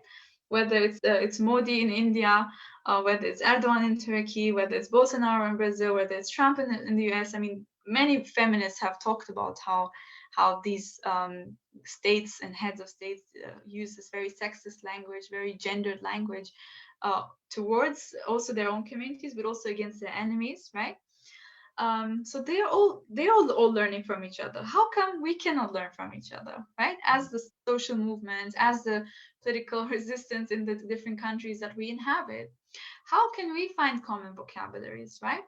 How can a person from Pakistan, maybe, who doesn't need to know all the details about what's happening in Kurdistan, but understand what Erdogan is doing is not going to help the Pakistani people or the Palestinian people, or, because they often portray themselves as the patrons of other people's struggles, but they're actually always oppressing. So a person who is oppressing his own people or other people cannot be an ally.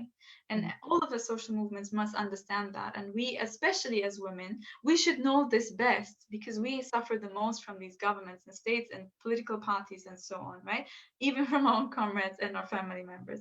So in this sense, finding very basic terms on which we can relate to each other, so that, for example, in Kurdistan, the situation of women in Iran, Kurdish women in Iran, and Kurdish women in Turkey is not the same. It's different systems, right? But there are certain things in which we can, we relate to each other, because the Kurdish question and other things. But each country, each context, even every city, every village has a different context. It has different requirements.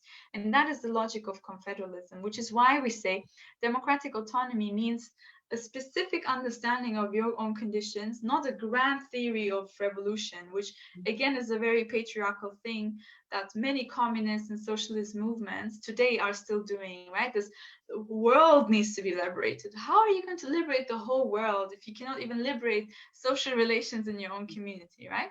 So this is why, starting from that, but always with a more universal perspective, never getting stuck just in the local, never just fixating on your own people, your own village, or whatever context you work in, but always see how is that related? How am I going to strengthen the hand of another movement somewhere else, so that together we can dismantle, for example, the arms trade, for example, NATO, for example, Western imperialism in intervention in the war and terror paradigm, all of that, right? Because there is an alliance there. There's a massive alliance there. There is a massive patriarchal alliance everywhere in the world in the form of violence against women and other things. And we need to be able to relate much better to each other, right? And how do we form that language? How do we exchange? That's, again, a question of methods, but it needs to be, from our perspective, a combination between the universal, right, without universalizing all women's experience, understanding the specificities, but also to say, we can't just focus on ourselves, because our struggles are connected. Yeah. I really, I had the pleasure and the extremely wonderful experience of taking part in the first Kurdish International Women's Weaving the Future conference in Frankfurt, held in Frankfurt in 2018, which was, I think, one of the examples of linking local women's struggles to a universalist agenda, bringing together feminist women's movements from around the world, all the way from Latin America, Black Lives Matter activists, and South Asia, East Asia, etc. So that was an amazing experience.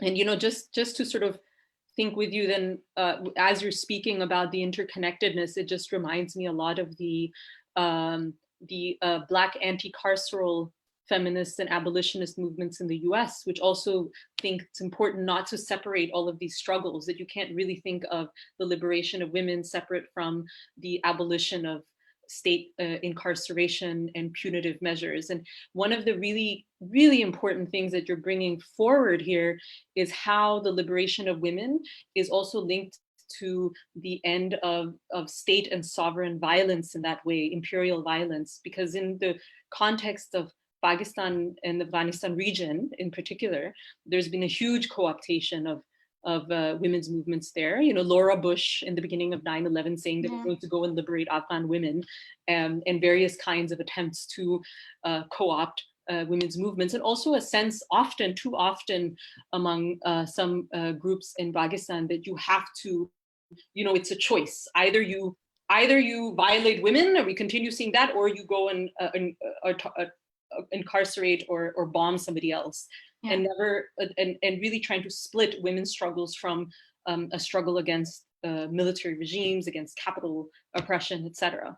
So I think that bringing that together is really, really key. I'd like to ask you a little bit about, you talked about the centrality of political education specifically, and political pedagogy. And my experience with reading Kurdish women's movement work has really been the way that it has educated me. And how does that then play out? Now, I know that one of the things that is included in that education is self-defense, not just as an abstract thing, but actually physical self-defense. And Italian feminists, I think, were trained by Kurdish feminists. Could you speak a little bit about some of the methods used in political education that have worked for the Kurdish women's movement? Yeah, I mean, the political, thank you, first of all, for always, connecting things so beautifully together. I really appreciate it, because I think that's exactly what we want, from these kinds of conversations, is how can we relate and actually practically organize, drawing on these relations and vocabularies that we can form together. When it comes to political pedagogy and the question of self-defense more broadly, so self-defense understood also in a political sense that, of course, on one hand, you need to defend yourself against violence. Physically, you need to defend yourself against violence, but also ideologically, you need to defend yourself against assimilation and co-optation. And you do that through political autonomy, through self-reliance, self-organizing, self-sustaining structures. For example, in the context of Turkey and in Rojava, for example, all the assemblies that have been built and academies and cooperatives, many of which are destroyed by the Turkish army. But basically, the main purpose is to render people politically literate for the purpose of self-organizing along principles that they agree on, which are women's liberation, ecology, and so on, right? So it's a decolonization from the state through an active political practice, which is radical democratic and ecologically oriented. Doesn't mean it's always that perfect, because of course in conditions of violence, it's hard to think about long-term ecological perspectives, right? But how can still be your self-defense concept be ecological and not militaristic? Is that even possible, right? So in the concept of the women's movement in particular, self-defense is understood as a duty. It's a moral duty to defend life from destruction, right? Whether that means to defend communities against the so-called Islamic State or the NATO armies, or it also means to make sure your language doesn't get lost, to protect the cultures, the very ancient cultures, like the Yazidi people's religion, after like so many episodes of genocide, whether it means reviving some of the ways in which women have known, women's stories, women's folkloric songs. So all of that, it's connected to each other. It's kind of similar to some of the ways in which different indigenous communities are understanding the defense of life. Right? It's not just about the defense of individual physical lives, but actual preservation of nature and life and the universe, right? So connected way of thinking cosmologically. So self-defense and political pedagogy are in this sense linked, because without political consciousness, you will not have the tools to actually understand what is happening around you, right? So you will not even be able to realize when you're being exploited, when you're being oppressed, when your rights are taken away one by one. Now, with the coronavirus crisis, many activists in different parts of the world have pointed out the fact that they fear that states may take advantage of this kind of situation for when the crisis, let's say, is over at some point. How can this be exploited for further deprivation of rights? What kind of new mechanisms can these governments and states come up with to oppress people, right? So, and that's possible if you have a political analysis. If you're not a politically thinking person or community, you wouldn't even think about these things, right? So you need a way in which you can make sense of the world, and that is possible through political pedagogy, because otherwise you will always be at the mercy of the powerful, right? So it's ideological above all, right? It's a form of ideological self-defense, political pedagogy. So what that means is, for example, I mentioned some of the stuff about individual transformation, right? So what Öcalan calls, for example, to analyze the history in the moment and the here and now, but also society within the individual. So for example, when you self-critique in front of your other friends, you're actually making a statement about society. So you're not being judged. So that's the self-criticism, and criticism is part of the political educations, right? So during these sessions where you hear about all kinds of stuff, about the movement's approaches, about analyses of capitalism, patriarchy, and so on, people also get up and do criticisms and self-criticism. And what that means is that when you criticize your comrade, you are trying to understand a system that has shaped them a certain way. You're not judging them, you're not condemning them to being a bad person. You don't throw them away, because that's, again, it has also parallels with the ways in which some feminist comrades are thinking about prison abolitionism, right? You cannot, if you are thinking like an authoritarian state, yes, you will just lock people up, or you will just dismiss them from your community. But we say, as the Kurdish women's movement, we don't have the luxury to expel the men.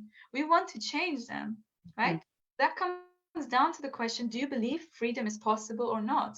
Because if you don't actually believe that a free society is possible, you can't really struggle, because you will always then just say, I can't be bothered. I'm going to, get rid of the people that I don't agree with. And that's where a lot of the sectarianism in the left comes from, by people just saying, I just don't agree, and we just can't agree, and that's it.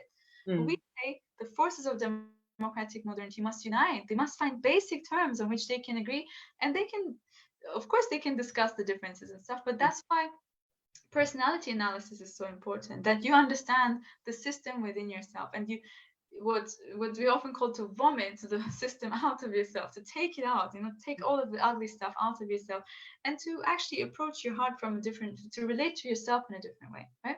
So that's one method in the political education, is the criticism, self-criticism. And the criticism, for example, if you within the context of a political education, if somebody has criticized you, Mahvish, on something, then another person won't repeat it, right? So it will not be used against you. People will not say Mahvish is like this, but instead, what can we do to help Mahvish? I'm just giving you as an example, but what can we do to help our comrades get better? How can we support them in their transformation?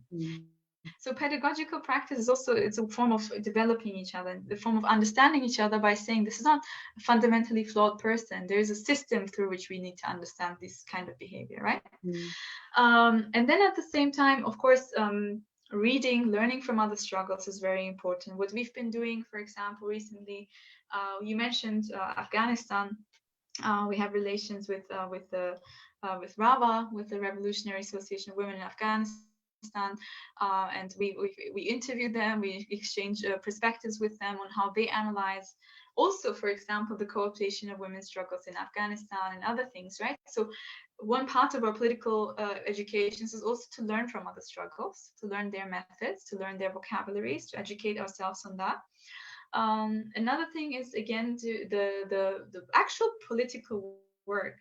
For example, having a people's assembly, forming a cooperative, running a people's academy. These are all ways in which people learn and practice, because learning how to organize is actually learning how to be self-reliant, learning how to not be at the mercy of somebody. It's a radicalizing moment when you organize together with other people. You get rid of some of the selfish things that you may have, in your individualist life. When you do political organizing for something that is good, that is also a form of political education. So on one hand, we have these formal educations, but at the same time, all the other aspects of the struggle. And the whole point is also to create people like within the movement. I'm not talking, when I say the movement, I'm not talking about, let's say, guerrilla fighters. I'm talking about the wider social movement around the Kurdish women's movement and freedom movement, is to have people who can be anything, right? And this has been first maybe the case in the guerrilla, where people could be journalists as well as fighters, as well as political organizers, as well as community workers, right? So a holistic kind of person is being created in this political education process, right?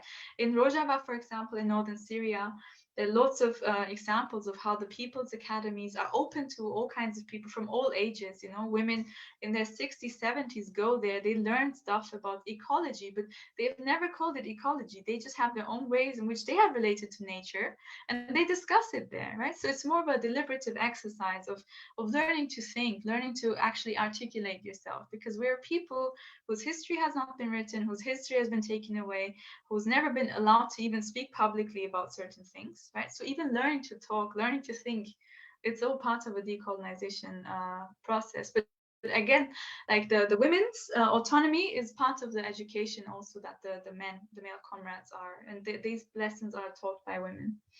Yeah. I can't hear you. Oh, there you go. This is amazing. Thank you so much. I guess like I can see that there's so many brilliant insights that you're bringing, and I think I just want to note here that not just mine, but I think a lot of the success and the globalization, universalization, and the sort of way that the Kurdish women's movement has really inspired a lot of other feminists around the world is directly linked to combining, like you're saying, criticism and self-criticism with a kind of political generosity, like the criticism isn't to take somebody down to sort of some kind of underhanded way to promote sectarianism, but actually for the purposes of strengthening and bringing together the movement.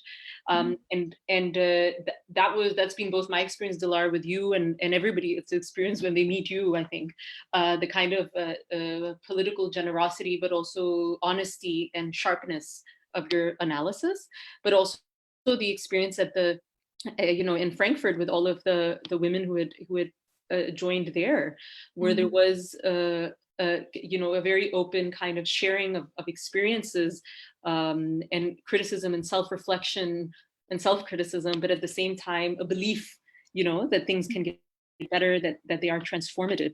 And it's interesting just that you're bringing up sectarianism, because that has been a major issue within Pakistani left politics, sectarianism over and of course, splitting different left groups against each other, pitting them against each other has also been a tactic of state rule to fragment our movements, and pitting women against each other is a key tactic of trying to really undermine feminist movements and feminist organizing.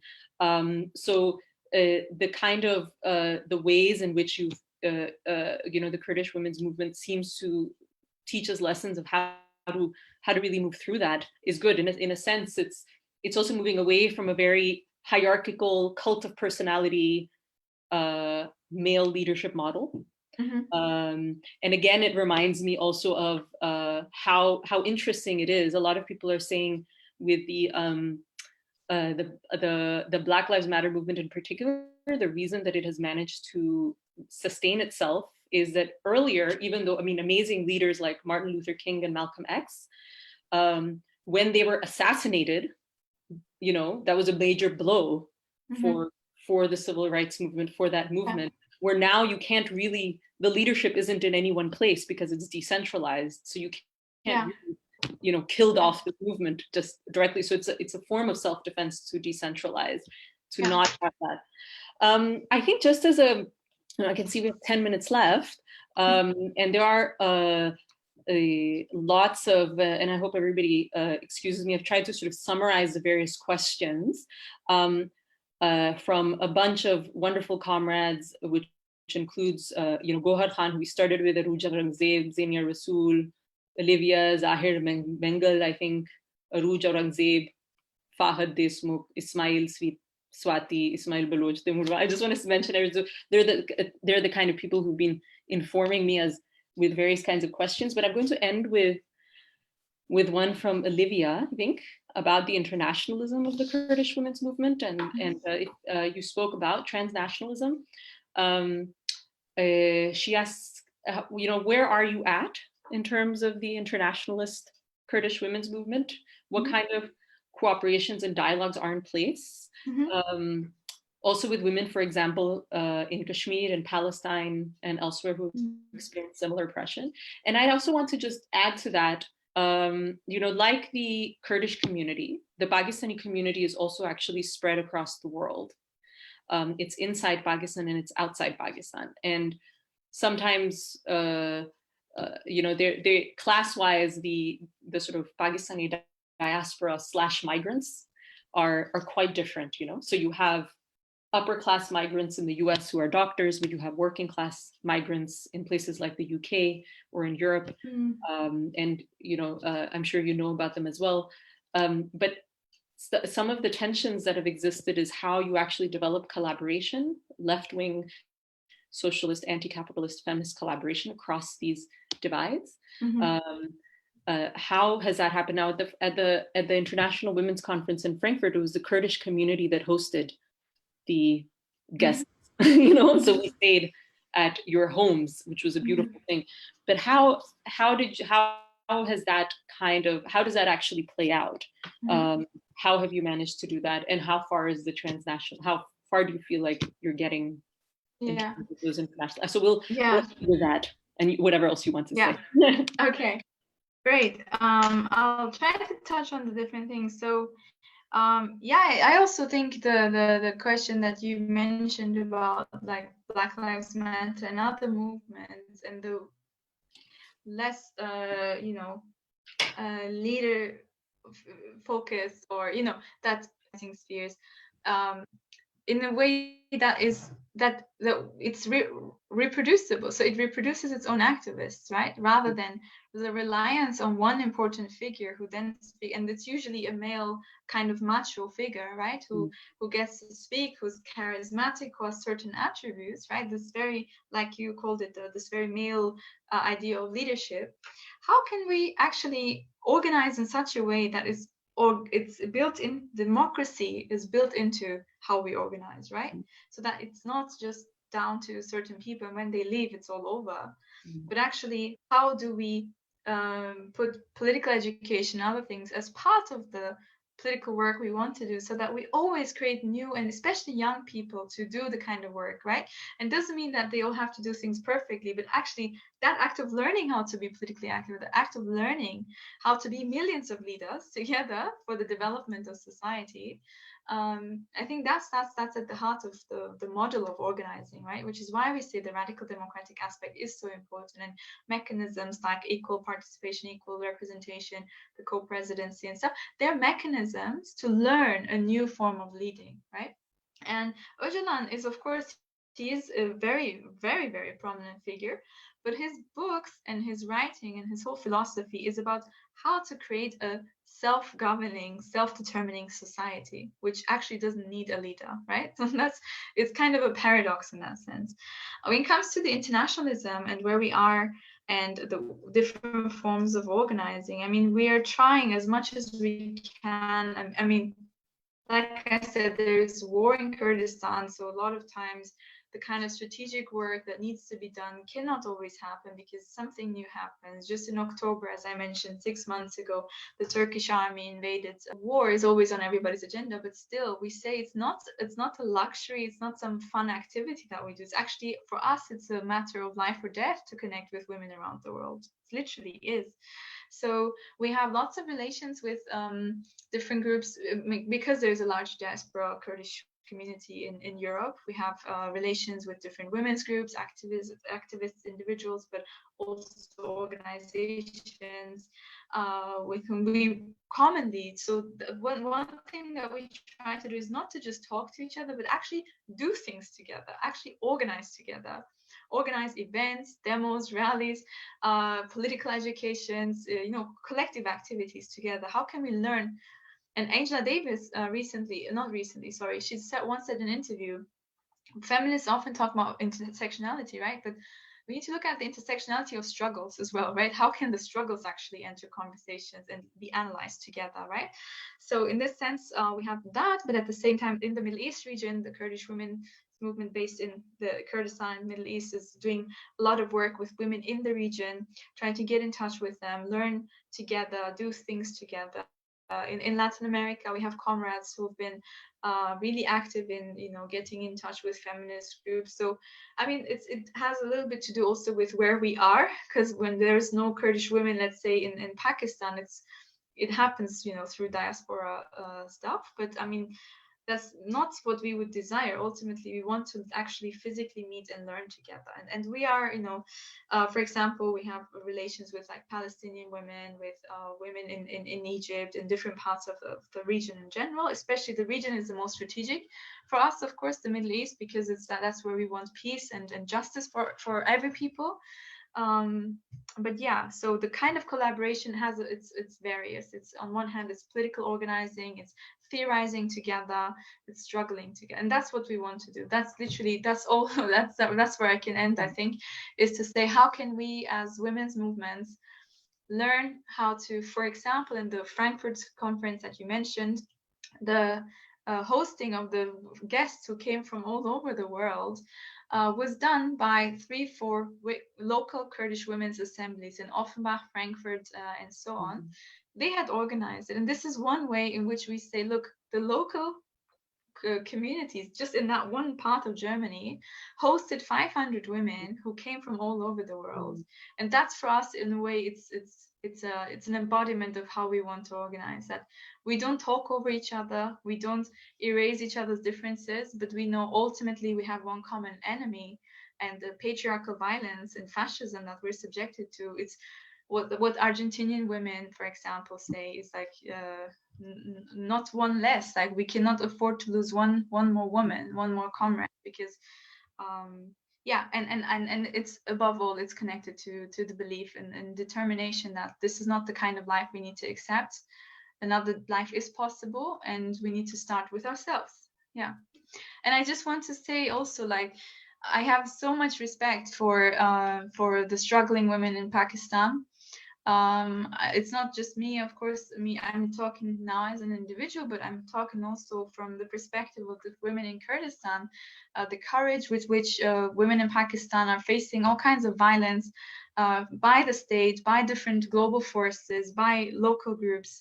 It requires a lot of courage, and I mean, it would be great to be in touch more and to actually do things that can strengthen each other's hands. So just my love and respect and solidarity to women in Pakistan.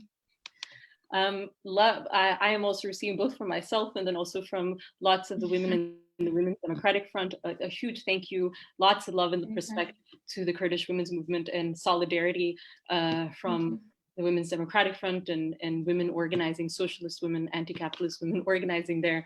We really hope to continue this conversation in other forums, not just online, and begin to foster the kind of relationship of solidarity that you were speaking about. Yes. Thank you so much, Dilar. Thank you. Thank you for this. Thank you. Thank you, everybody.